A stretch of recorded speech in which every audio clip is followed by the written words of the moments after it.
क्या आपने कभी सोचा है जिस घर में आप रोज उठते हैं, जिस ऑफिस में आप काम करने जाते हैं, जिस हॉस्पिटल में आप इलाज कराने जाते हैं, जिस मॉल में शॉपिंग करते हैं, ये सब बिल्डिंग्स आखिर किस कैटेगरी में आती है? सिविल इंजीनियरिंग में हर बिल्डिंग को साइंटिफिकली क्लासिफाई किया गया है और इंटरेस्टिंग बात यह है कि क्लासिफिकेशन सिर्फ नाम देने के लिए नहीं बल्कि प्लानिंग, सेफ्टी, इकोनॉमी और इवन लॉ तक के काम आता है। आज हम स्टेप बाय स्टेप समझेंगे बिल्डिंग्स के वो मेजर टाइप जिनके बिना मॉडर्न लाइफ इमेजिन करना ही इम्पॉसिबल है। तो चलिए शुरू करते हैं एक फैसिनेटिंग जर्नी आपके घर से लेकर गगनचुंबी स्काईस्क्रैपर्स। तो सबसे पहला टाइप है रेजिडेंशियल बिल्डिंग्स, यानी जहां लोग रहते हैं। ये सबसे पुराना और सबसे बड़ा कैटेगरी। रेजिडेंशियल बिल्डिंग्स के अंदर काफी तरह के सब टाइप्स भी और इंक्लूडेड होते हैं, जैसे कि इंडिविजुअल होम, गाँव के ट्रेडिशनल कोर्टयार्ड वाले घर या शहरों के इंडिपेंडेंट अपार्टमेंट या फ्लोर्स, ये सभी इंडिविजुअल होम्स के अंदर आते। अपार्टमेंट या फ्लैट अर्बन इंडिया के सबसे कॉमन यूजिंग, खासकर टायर 1 और टायर 2 सिटीज में यूज आने वाली सबसे ज्यादा बिल्डिंग अपार्टमेंट या flats building, Vilas and bungalows. Luxury और प्राइवेसी के लिए हाई इनकम ग्रुप की सबसे पहली पसंद। ये उनकी लग्जरी लाइफस्टाइल को शो कर, खासकर मुंबई जैसे शहरों में लो कॉस्टिंग हाउसिंग का सबसे बड़ा एग्जाम्पल है चार्ल्स एंड स्लम। स्टेट्स कहते हैं भारत में लगभग 70% कंस्ट्रक्शन जो है वो रेजिडेंशियल है और डिजाइन सिर्फ आर्किटेक्चर नहीं होता है बल्कि क्लाइमेट, इकोनॉमी और लाइफस्टाइल डिसाइड करता है। जैसे कि एग्जांपल के तौर पर हम देखें, राजस्थान में मोटी दीवारें और छोटी विंडोज हीट कंट्रोल के लिए काम में ली जाती है। वहीं पर कोस्टल एरियाज जैसे गोवा और केरला में स्टिल्ट हाउस और वाइड वेंटिलेशन कॉमन है। लेकिन अगर हम कोल्ड रीजन्स की बात करें, शिमला और लेह लद्दाख, तो वहां पर स्लोप्ड रूफ स्नोफॉल कंट्रोल के लिए।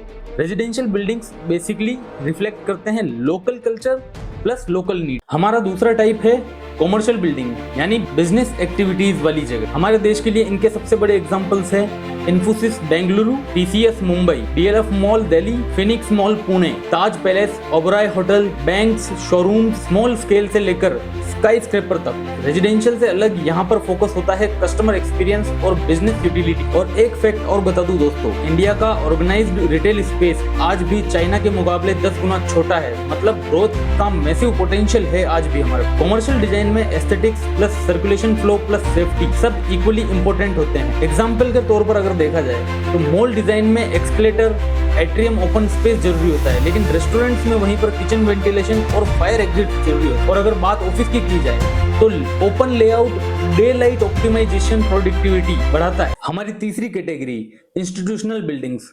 ये वो जगह है जहां पर एजुकेशन, हेल्थ केयर जैसी पब्लिक सर्विसेज मिलती है।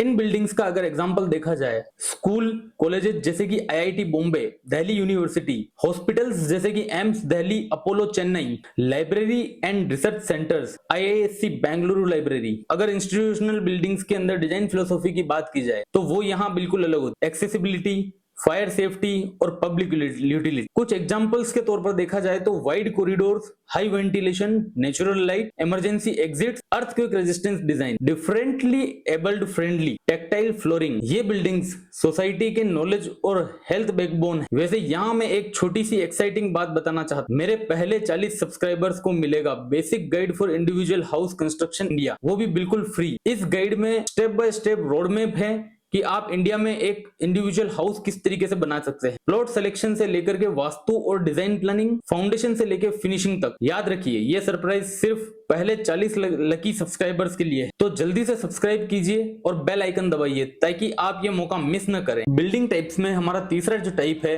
वो है इंडस्ट्रियल बिल्डिंग। प्रोडक्शन और मैन्युफैक्चरिंग हब्स इस कैटेगरी में आते हैं। ये इकोनॉमी और एम्प्लॉयमेंट दोनों के लिए एक बहुत बड़ा बैकबोन है। अगर इंडस्ट्रियल बिल्डिंग के एग्जांपल्स की बात की जाए तो Tata steel plant Jamshedpur, Reliance Jamnagar refinery, NTPC power plant, Amazon fulfilment warehouse इसके सबसे बड़े एग्जाम्पल। इन बिल्डिंग्स में फोकस होता है heavy load bearing, fire safety, ventilation और मटेरियल हैंडलिंग एफिशिएंसी। डिजाइन में हमेशा फ्यूचर एक्सपांशन की गुंजाइश रखी जाती। और दोस्तों, इंडिया में इंडस्ट्रियल लैंड यूज अप्रोक्स 8% है, लेकिन जीडीपी में इसका कंट्रीब्यूशन 25% से भी ज्यादा। तो हमारा अगला टाइप है दोस्तों असेंबली बिल्डिंग या पब्लिक बिल्डिंग। ये वो जगह है जहां हजारों लोग एक साथ इकट्ठे होते हैं। अगर असेंबली बिल्डिंग्स और पब्लिक बिल्डिंग्स के एग्जांपल की बात की जाए तो सिनेमा हॉल्स जैसे कि पीवीआर आइनॉक्स, स्टेडियम जैसे कि Eden garden, Narendra Modi stadium, religious places जैसे कि lotus temple, golden temple, Jama Masjid और ऑडिटोरियम। यहाँ एक फैक्ट की बात यह है कि अहमदाबाद का नरेंद्र मोदी स्टेडियम दुनिया का सबसे बड़ा क्रिकेट स्टेडियम, जिसकी सीटिंग कैपेसिटी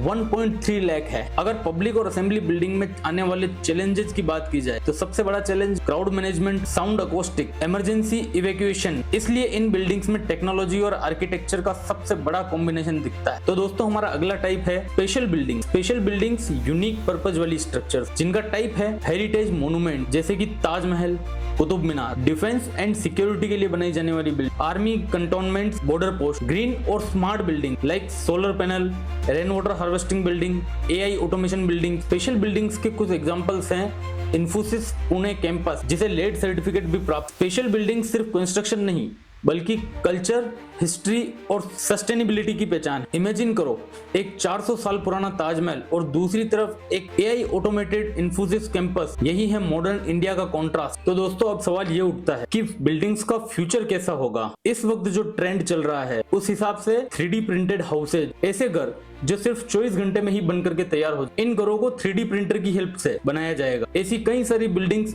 बन चुकी है और इस वक्त यूज में आ रही। Smart home, AI plus IoT से पूरी तरह ऑटोमेटेड हाउस, ऐसे घर जिन्हें एआई की मदद से कंट्रोल किया जाएगा।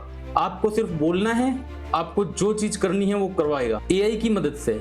आपको जो चाहिए, जैसे पंखा चालू करना है तो आपको सिर्फ बोलना है, घर में लाइट्स आपके आते ही चालू हो जाएगी। फ्यूचरिस्टिक स्काई स्क्रैपर्स, जैसे दुबई में बुर्ज खलीफा से आगे की प्लानिंग। तो यहाँ बात की जाए दोस्तों तो इंडिया 100+ स्मार्ट सिटीज प्रोजेक्ट पर काम कर रहा है। अब सिविल इंजीनियर्स का रोल सिर्फ कंस्ट्रक्शन नहीं बल्कि इको फ्रेंडली, सस्टेनेबल और फ्यूचर रेडी डिजाइन को क्रिएट करना। तो दोस्तों ये थे सिविल इंजीनियर्स में बिल्डिंग्स के मेजर टाइप। इसके अलावा भी कई तरीके से बिल्डिंग्स को क्लासिफाई किया जा सकता है, लेकिन अब जब भी आप किसी बिल्डिंग को देखेंगे ऑटोमेटिक यही सोचेंगे कि ये रेजिडेंशियल है, कॉमर्शियल है, इंस्टीट्यूशनल है या स्पेशल टाइप बिल्डिंग। अब आपकी बारी, आपको कौन सी बिल्डिंग सबसे इंटरेस्टिंग लगी कमेंट में बताइए। सिविल इंजीनियर गौरव दंबोली आपके लिए लाता रहेगा ऐसे ही इंफॉर्मेटिव और प्रैक्टिकल। तो दोस्तों आप कहाँ रहते हैं ये कमेंट में करके जरूर बताइएगा।